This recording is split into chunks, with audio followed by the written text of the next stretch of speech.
Hi guys, today we're gonna learn how to download Adobe Photoshop on your system.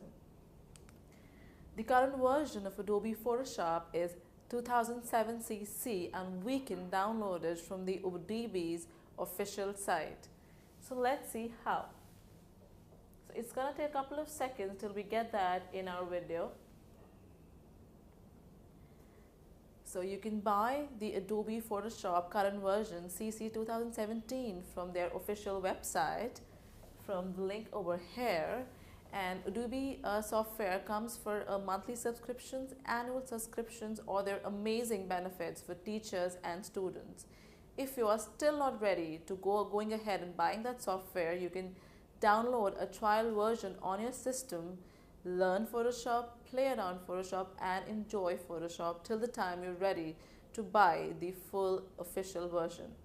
So now that we have completed what is Photoshop, we have done how to download Photoshop. So let's go ahead and start playing and enjoying Photoshop while we learn together.